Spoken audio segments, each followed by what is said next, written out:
Hey, what's going on, Upstate Speedtests? Welcome back to the Binghamton area. Welcome back to the channel. Do me a favor, hit that subscribe button if you're not already, and give the video a thumbs up. I'm trying to hit 1,000 subscribers. Anyway, this is an iPhone 15 Pro Max with the terrible fine woven case on it. It's not that it's terrible. It feels really good. I love the feel of the case, but it gets dirty really easily. There's already scratches and stains in it, and I've had it, less than a month?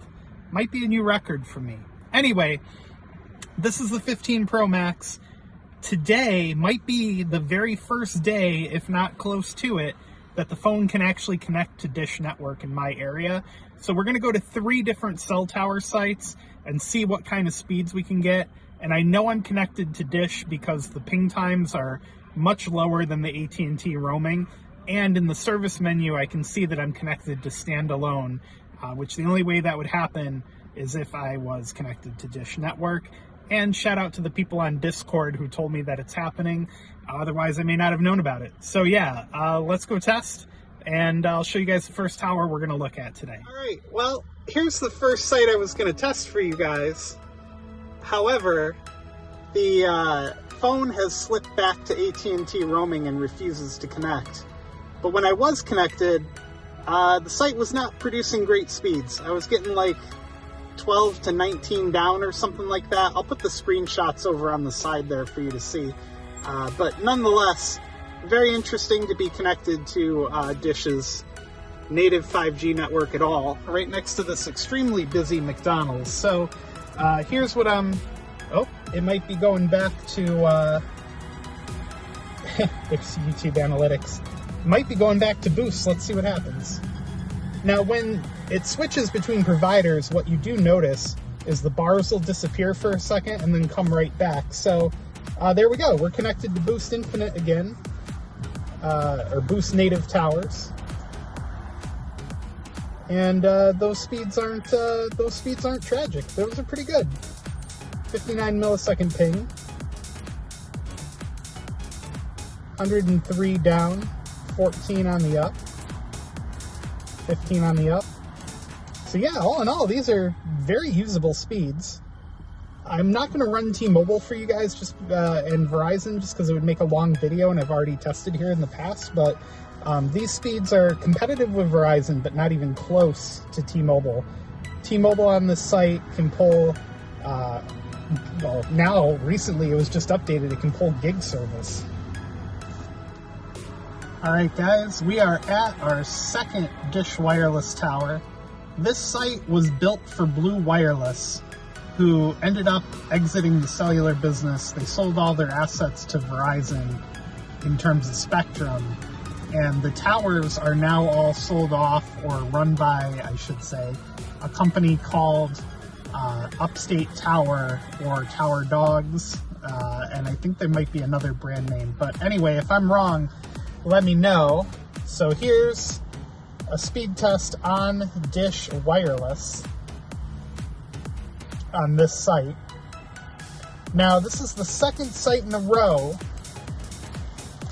that seems to not have the backhaul running 100% correctly, or not upgraded all the way, or whatever you want to call it, because on the first site and the second site, I'm getting between 50 and 100 down. However, and all those ping times are very respectable, very good. Jitter's a little high, but let me show you the results.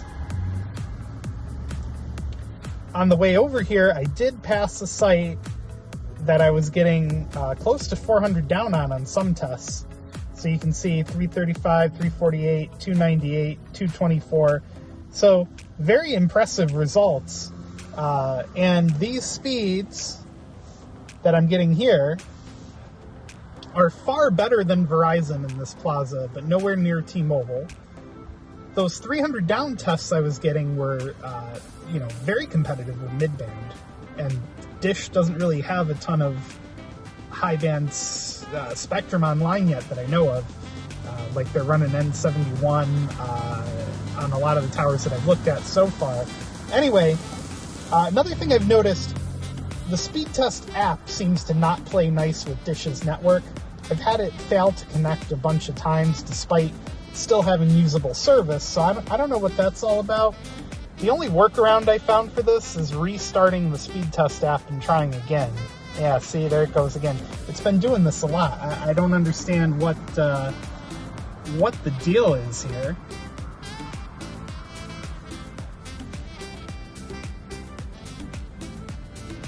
So let's see what we can get.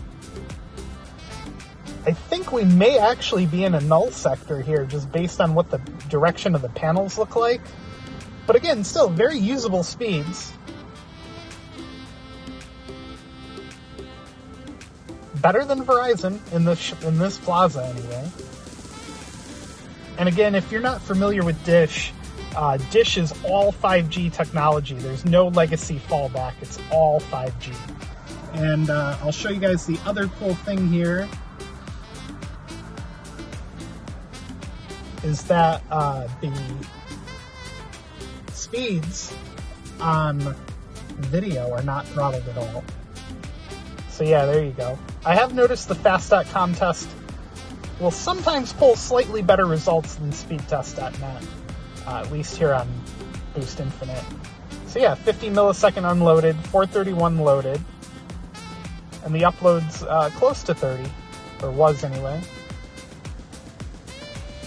But yeah, I did pass one site that was pulling, like I said, close to 400 down. Very impressive. We're in the Town Square Mall here in Vestal, New York. Pardon my extremely dirty windshield and my camera that doesn't want to focus. So let's move on to another site and we'll see what we can find. We are over in the village of Endicott now. Borderline town of borderline Endwell, but this macro is old as dirt. Top is AT&T, middle is T-Mobile, and the bottom rack is Dish, which was added, I want to say almost a year ago now. But anyway, let's see what we can get off this one. Sorry, I forgot to zoom out. There we go. Let's see what we can get off this Dish macro and see what the speeds do. And of course, Speedtest app is not playing nice again. Let's try that again. All right, good latency there. It's not great, but it's good. And wow, okay. So we're pulling, looks like it's gonna get close to 400 down. And again, there's no like comparable Dish version of ultra wideband or 5G plus here. This is all just low band and maybe some N66 in the mix there too. All right, let's see what fast.com test has to say about this site.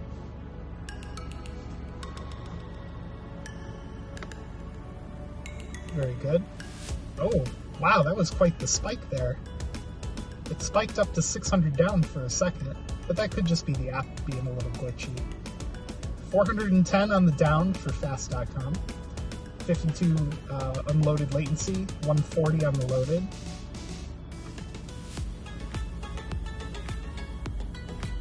I wonder what's going on with the upload, though. You would think the upload would be a little bit better.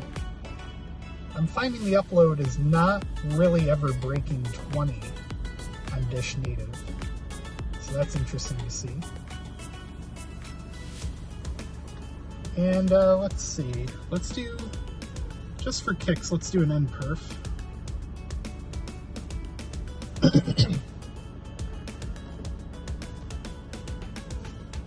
Let's go to full test. No, speed test.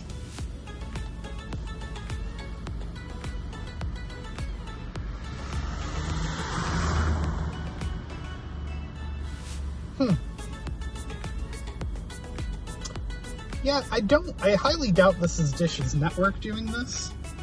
I feel like there's something not optimized about the way the connection is. I don't know. If you have a better idea, write it down in the comments for me.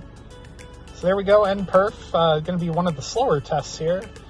334 on the down. And again, failing to break 20 on the up.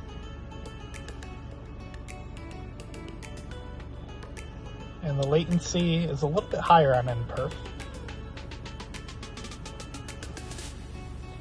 All right, guys. Well, there's our first 3 Dish Network sites that I've tested, and technically a 4th because I showed you guys the results from the other site that was pulling really good speeds.